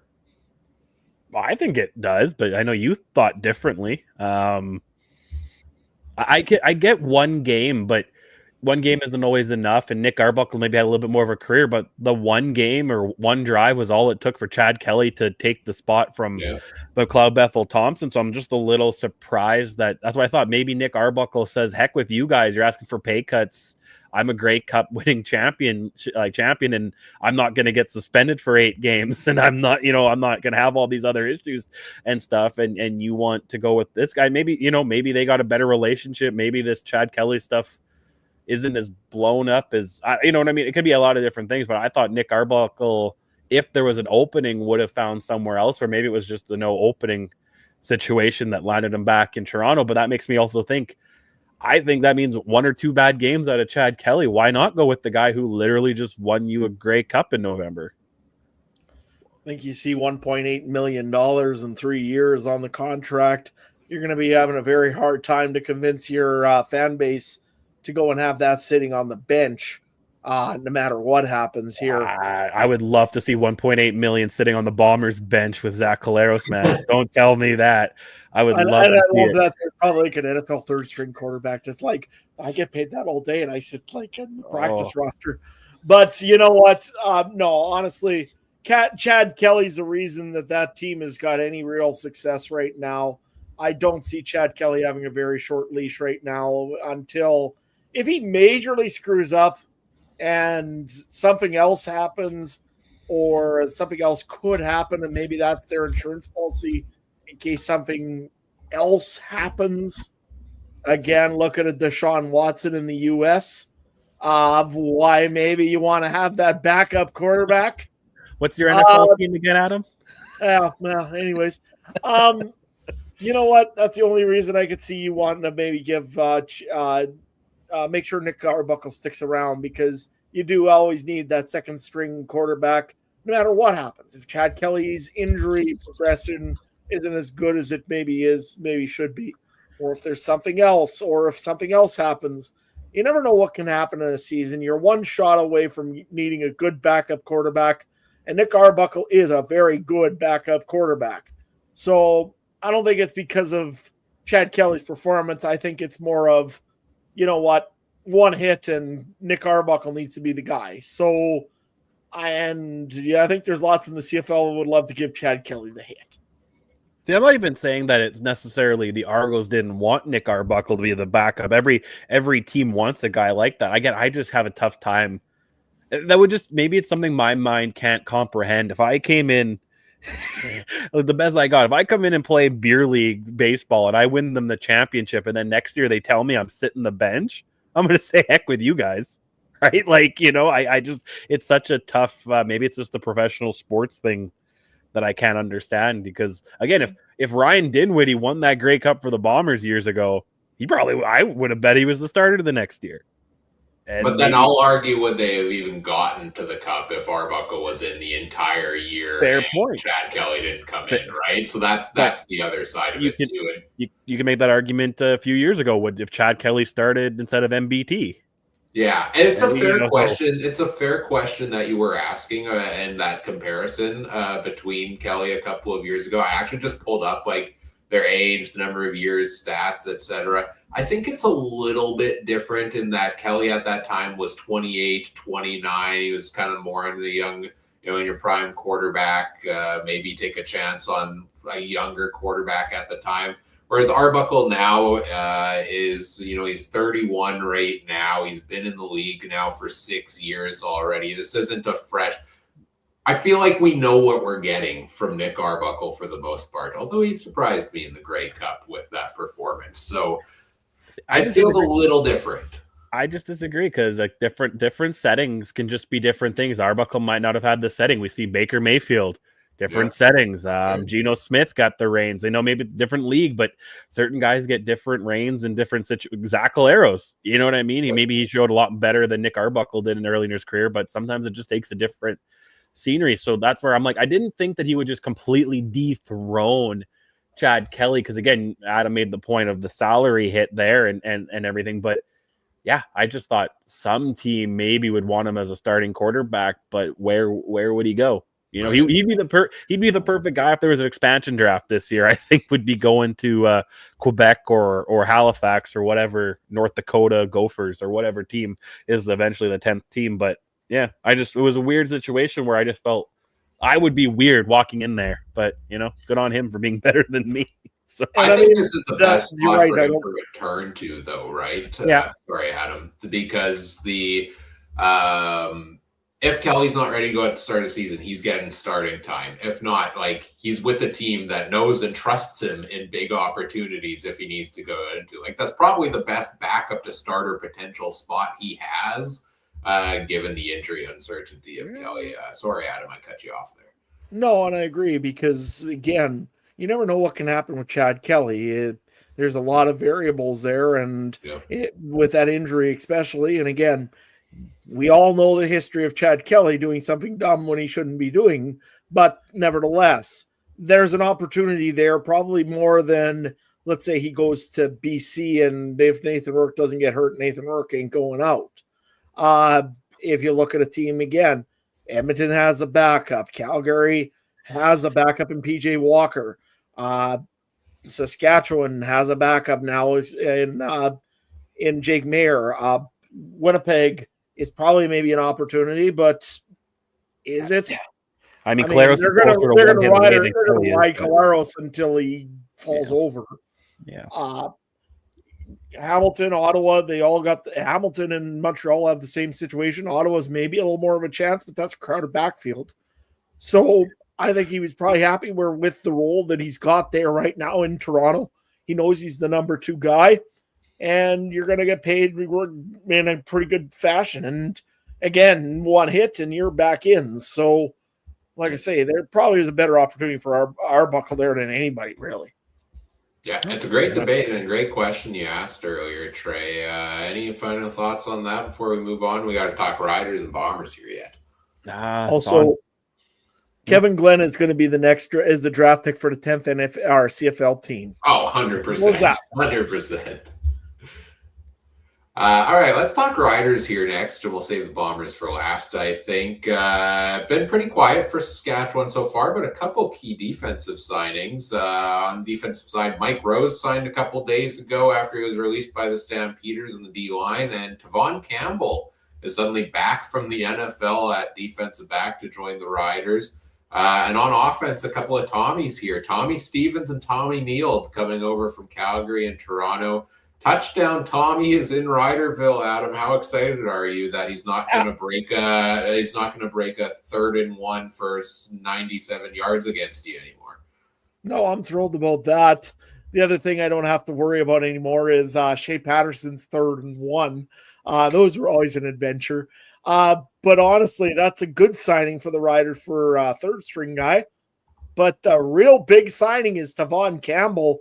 He is a defensive back. He's a national, I should add as well, because I know that that's marked wrong in our sheet. He went to school in the University of Regina. He played for Jacksonville. He played for the LA Rams, I believe it was. Just a huge, huge signing for the Saskatchewan Roughriders to get him back. It really shores up a big spot in that defensive back spot. That's why you see some guys being expendable. Again, Amari Henderson, didn't think he was going to re-sign anyways, to be honest with you, with the Riders, especially seeing as probably Kenny Lawler probably beat him to another spot somewhere in Saskatchewan afterwards. But I'm surprised he got on the plane home with the team. Yeah, to be honest with you, I think he actually walked. He might still be walking. We don't know. The Riders have filled a lot of their spots that they really need to fill. There's some spots, of course, you're going to see a lot of subtractions in this. Philip Blake, for example, just age, I think, is going to be the issue there. I can't believe they aren't even thinking about re-signing him, I hope. But they need some help on the offensive line. The defensive line, they've signed a few pieces in there. Mike Rose was the big one there that I would say is probably going to take one of the spots. Micah Johnson really does need to be re-signed. He was still a beast last year, even though the age is getting up there at 36. They still got some re-signings to do. No question about it. I hope that they get them all done. But again, they're signing the players that they really want first. The wide receiver core still looks pretty good for Saskatchewan. I would like to see them sign somebody there. I just because I want to see a good, real solid American offense or wide receiver. But offensive line, I mean, we could sign 50 of those and probably 49 of them will get injured. That's kind of tradition with Saskatchewan. A quarterback, we pretty much got what we want, I think. Running back will be a little bit interesting, I think, because you got Frankie Hickson. I mean, he's probably the odd man out. Armstead is re-signed, so that's not a big issue. Riders know what they're doing. I think they've got pretty much their pieces. Just need to finish it up now. No, yeah, I agree. One of the biggest issues I felt with Saskatchewan last year, because I was pretty high on them, was damn penalties. And I think that one thing they got to do is shore up, get that core together, which they're doing a pretty good job for. They've added some experience in a defensive back that played in the NFL. Tommy Neal's a good backup Canadian for Shake and Bake, who does get injured a lot. And you got Tommy Stevens, so that third and inches shouldn't be an issue anymore. A lot of not re-signed, but like Adam said, a lot of guys kind of over 30, or a couple younger guys, like, again, Picton, Stearns, Mario Elford, guys like that who could be back, but maybe you're just waiting and seeing how the contract layout. Marcus Sales is unsigned on the guy. He has been good, but he also gets burnt. But I feel like that's every DB. They have a good game and then they have a bad game. There's definitely some pieces in Saskatchewan that I'd like to see. But yeah, the main parts, they got a quarterback, they got running backs, they got some good receivers. Their defense is mostly intact, and as long as they get Mario Alford back, they have their return guy that could also hopefully get them on the other side of the field. And Brandon brought up Wayne Ruby Jr. Adam, you know anything about that guy? He's a signing from the U.S. I'll be honest. I watched this tape. He looked amazing. I think he's going to be a big signing until, training camp happens. You know what? We're just going to say we're living in the Wayne Ruby Jr. era right now. And if he makes the team, I'll be excited. But you know what? I've been disappointed on guys that they sign and then don't end up keeping. So you know what?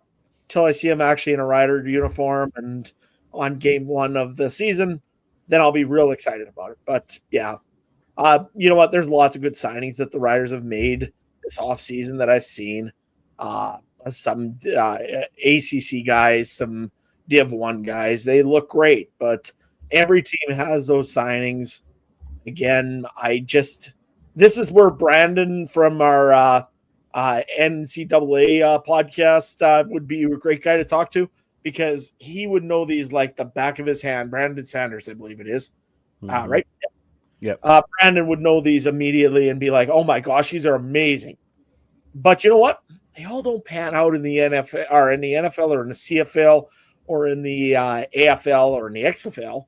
So you know what? Until I see these guys make a full training camp, remember, in Saskatchewan, we've always had the Terrence Nunn Award, the guy that can play the best in training camp and not make the team. So you know what? Honestly, there's a training camp, and some of these guys are just coming in for the training camp. So I'm excited, but you know what? We'll see what happens with Wayne Ruby Jr. Yeah, my final thought on the Riders here is I'm surprised they haven't done more. Like, with the negotiation window opening, and I know there's still a week till free agency, but you would expect to hear them more pending perhaps deals, given how many pieces they aren't re-signing or haven't re-signed yet at this point, that I thought they'd be more active in the news, especially after last year when they were, I think, probably the biggest winners on the opening day of free agency last year. That I would expect them to be more active, and maybe more of that's coming. But I do like some of those pieces we've talked about that they've added thus far. And finally, let's move on to the Winnipeg Blue Bombers, because we don't talk enough about them on the podcast here today. So let's talk about the Bombers. And they've lost a number of pieces for sure, most of them to Hamilton. Let's start with the subtractions, I guess. Fullback Bailey Feltmate retired, so congrats to him on his career and all the best to him and whatever is next. Over to the Ticats, we already talked about Lawler, Wolatarski, Josh Johnson, Liam Dobson, Taiwan Garbett, all going over to Hamilton.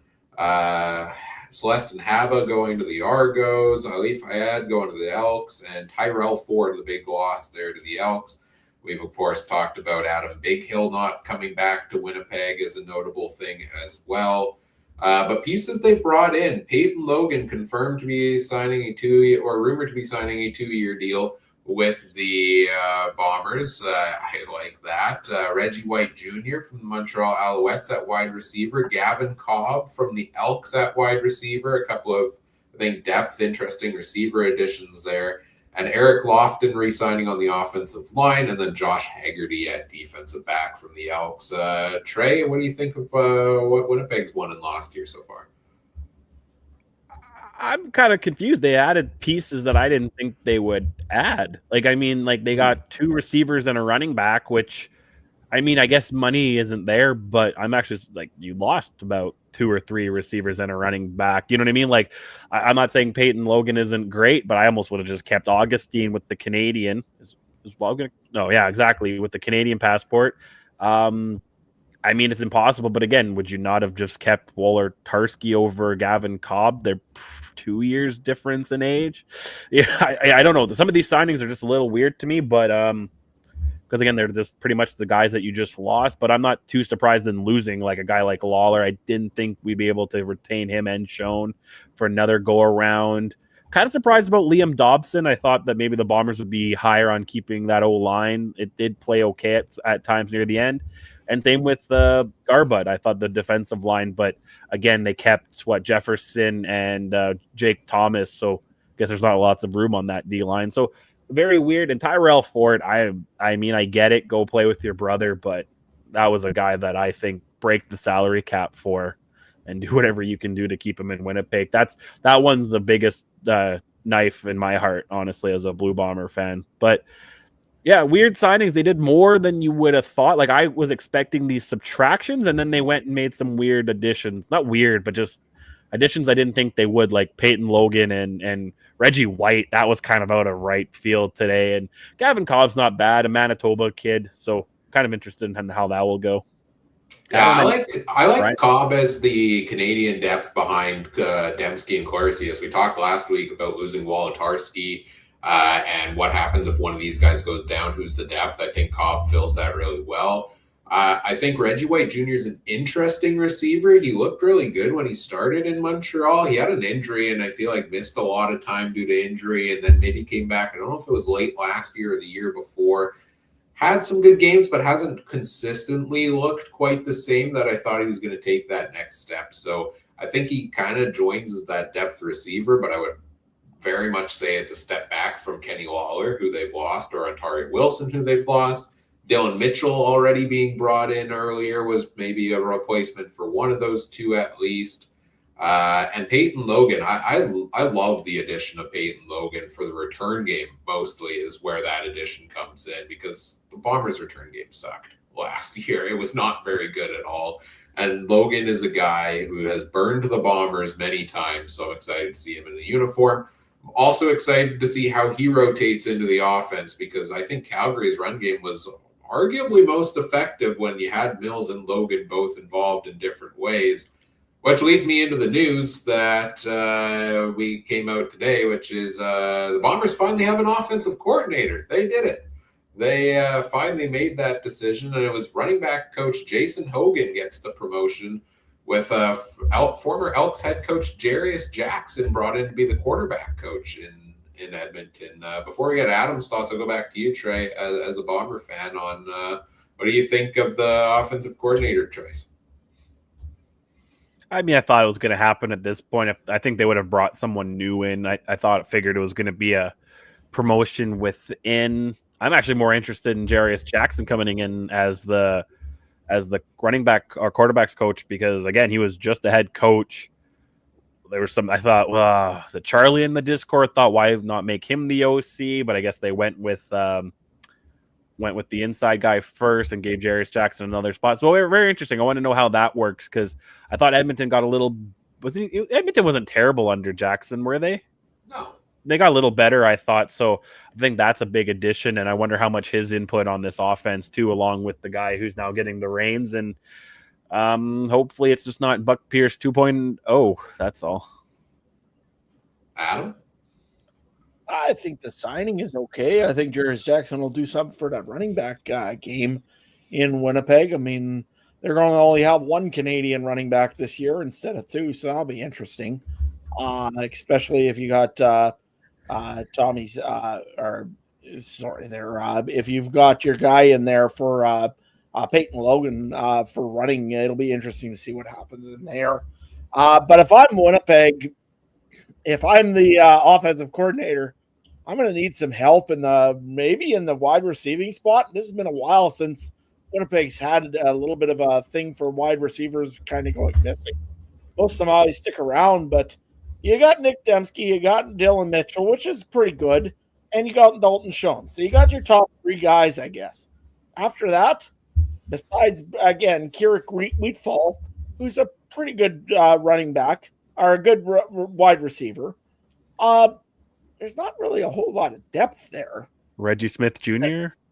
Reggie White Jr. I have Reggie White Jr. I picture him slotting in as that Rasheed Bailey type role into the offense, right? Where he's like that number 3, 4-ish receiver, and I think that's a role that suits him well. Okay. I'm actually not too surprised about the receiver depth. I'm actually kind of happy with the couple pieces they brought in, considering what they left. Yeah, I think the team would be better with Waller, Schoen, Dembski, even Waller-Tarski. If they kept everybody, I think that off receiving core is a lot better than what they have. But I think all said and done, I think Caleros has no excuses not to get the ball down the field with Oliveira standing next to him and this receiving core bearing catastrophic injuries. So I think, again, there's other pieces I think they need to improve on. I think I want to see a little bit more on the old line after losing Dobson and a little bit more on the defense, because sometimes that defense, that bend not break defense, it's going to snap at some point, right?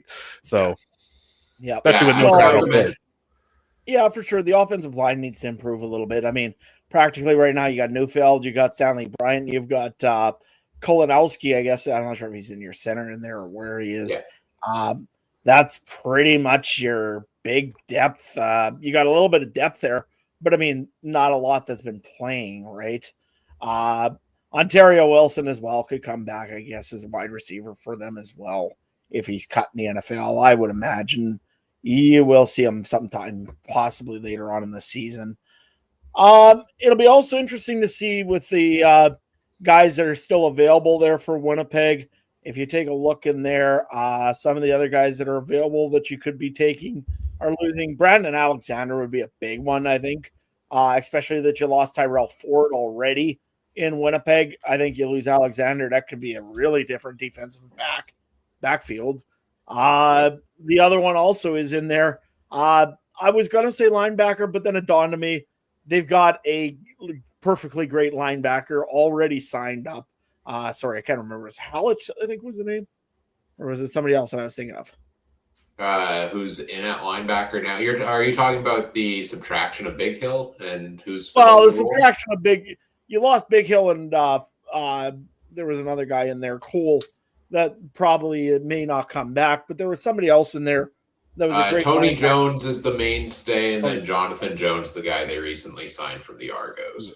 Okay, yeah. So Tony Jones will be perfectly fine there. And Jones, like, again, you got too many Joneses, but that's a different story for another day. Other than that, though, it'll be interesting to see where the other one also is. I'm sure Chris Trevler will get signed as a running back somewhere in the league. I don't know where yet. He's got to get a running back job somewhere. Maybe in Winnipeg. That'd be fun. Yeah, I forgot to mention James Vaughters signed by the Bombers on the defensive line before as well. And that's one thing where I wonder, like I was saying about Montreal, I wonder if they try to overcorrect their inability to stop the run last year. Winnipeg struggled to stop the run last year as well. They also hardly got any pressure on the quarterback. Now, their defense was still stellar at keeping points off the board, but is that something where they didn't get the job done at the end of the day? They try to overcorrect, maybe get a little more pressure on the quarterback. Is Vaughters enough? Do they still go out there for a defensive line? And that I could see them being a little active in that market potentially here as well, especially if they're losing Garbett and Haba, who have been rotating in over the last little while, and Miles Fox being a free agent there as well. So, well, I guess we'll see what they do yet going forward. Any other thoughts here on the Bombers, or should we get into wrapping things up here, guys? I think we've covered pretty much all these teams here. It'll be very interesting after free agency where we mark these teams 1 through 9. There could be some real big surprises coming up. That's all I can say. Yeah. I can't believe we got through this all in an hour and 40 minutes. Like that, given our runtime is usually between like 130 and 140, and I know we got to do the wrap up yet. I'd say that's pretty darn good given the amount of information we have to cover compared to normally we just fill it with random jokes and thoughts and tangents that lead us to where we want to go. But let's start wrapping it up. And let's once again talk about Free Agent Frenzy 2025, 1 week from today, Tuesday, February 11th, 9 a.m. to 5 p.m. Central Time. We will be live for 8 hours of live coverage and analysis of the opening of CFL Free Agency. And if you're asking yourself, well, you just kind of went through everything right now, well, what are you going to do? Is it going to be the exact same thing? No, it won't. Necessarily, because we have a ton of guests joining us as well. So you hear a little bit from us, then the whole panel here once in a while throughout the show. But for the most part, we'll be bringing in guests from different teams and different folks around the country and not just the Canadian. I think we have some from other country as well, maybe. I can't remember who the exact guest list is off the top of my head, but we've got, a full slew of guest coverage on each team throughout the day. So you'll get to hear what your team has done, what's become official on the opening day of free agency. We will have our fancy free agent tracker up and running to show on screen as well. I'm finishing programming that and getting that all set up once again this year. And we're doing this all to raise money for CFL Fans Fight Cancer. So anything you can do to help us spread the word, share links to the show, share our social media posts, tell your friends, tell your non-friends, tell your enemies even. Maybe they won't be your enemies after you tell them to check this out and see how good it is. It's possible. And then donate to CFL Fans Fight Cancer and help us raise money for an excellent cause. 1 week from today, join us on the very platforms where you're watching this. If you're watching this, and if you usually listen to the audio feed, subscribe on YouTube at youtube.com/@CFCountdownPod or on Facebook.com/CFCountdownPod. You can find us there as well. We are on Twitter or X and on Blue Sky at CF Countdown Pod as well. You can find us there also and see everything we've got going on for the podcast, all the promotional stuff we're doing right now. And we'll probably be active on the social media feeds throughout the Free Agent Frenzy as well. So you can find all of those things. Guys, where can people find everything you're doing these days? Trey, you hit a milestone with the horse racing site this week. Yeah, I hit 2,000 views, man. I was pretty excited. Thanks for that. Your couple of views you gave me last week definitely helped it, and it was great. So yeah, that's you want to learn about harness racing in Western Canada, that's the westernpacer.ca. You can find me on the X at TreyMBHarness. Yeah, that's all I got. Adam, man, what's going on in Saskatchewan these days, man? Where can people find you when you're not being the voice of the Theodore Buffs? Well, when I'm not the voice of the Theodore Buffs, which hasn't been very often lately, well, hey, we're going in the playoffs right away, and we got to go take out the Manitoba team again, just because, that's what we do, is we always take out the Manitobans. Anyways, you can find me at Adam Stewart 1 over at the X. You can find me on Facebook or Twitter or Instagram. They got me on YouTube there as well. You can find me anywhere. Just type my name in. You'll probably find me somewhere. Or Farmer in Saskatchewan, whatever you want to do. Yeah, lots of stuff going on this week, but mainly I've been dealing with cattle, and yeah, that's very interesting. They don't seem to be as interested in the free agent frenzy, but trying to convince them to come on for an interview. But we'll work on them. We'll see what we can do. We may have a live feed from the cattle barn. We'll see what happens that day. The big thing is you got to watch to find out. So yeah, do the big things. Make sure you're sharing it. Make sure you're getting this out as far as we can. We want to see people from all over the country and maybe even from that other country down south. Who knows? No, I've got a brilliant idea for next week, and I could save this for our production meeting, but I'm just going to do it live on air. To encourage the donations, Adam, how about we auction off some of the cows? Do you know what those are worth right now?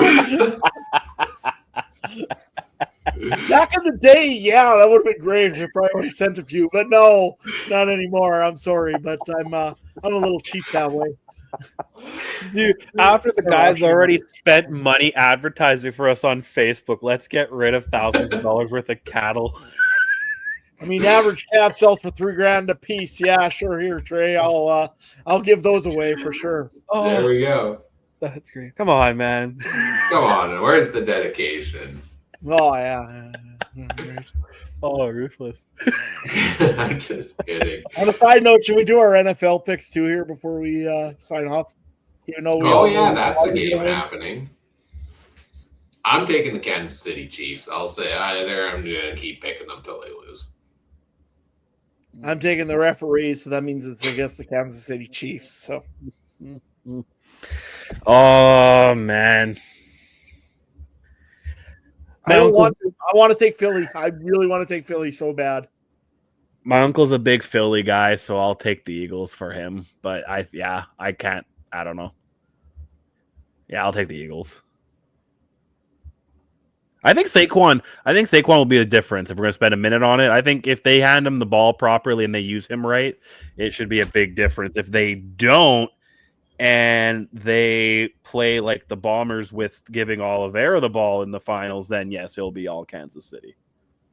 So, well, games this Sunday. We'll see how it plays out, and then the NFL is done for the year. UFL starting up soon, which is perfect transition to mention the Alternative Football Network we're a part of. Check out the at the official AFN on X or alternativefootballnetwork.com. Lots of great shows from around the Alternative Football Network. Cover a lot of coverage of the UFL and stuff going on there, so you can check that out. Also check out the other great shows from around the Canadian Football Podcast Network at CF Pod Network on Twitter. You may see some familiar faces from there show up on Free Agent Frenzy next week, which, to answer this question in the chat, yes, 9 a.m. Central next week at 8 straight hours of fun coverage of Free Agent Frenzy. Check out the Canadian Football Countdown Discord community. Link is in the episode description. Free to join us over there and continue the chatter and fun between episodes. And whatever podcast platform you're listening on, we appreciate it if you do all the fun things such as like, comment, subscribe, rate, review, share the show with your friends. Help us grow the show. We always appreciate that. On behalf of Trey and Adam, I'm Ryan saying thank you for listening. Take care. Have a good one. Bye.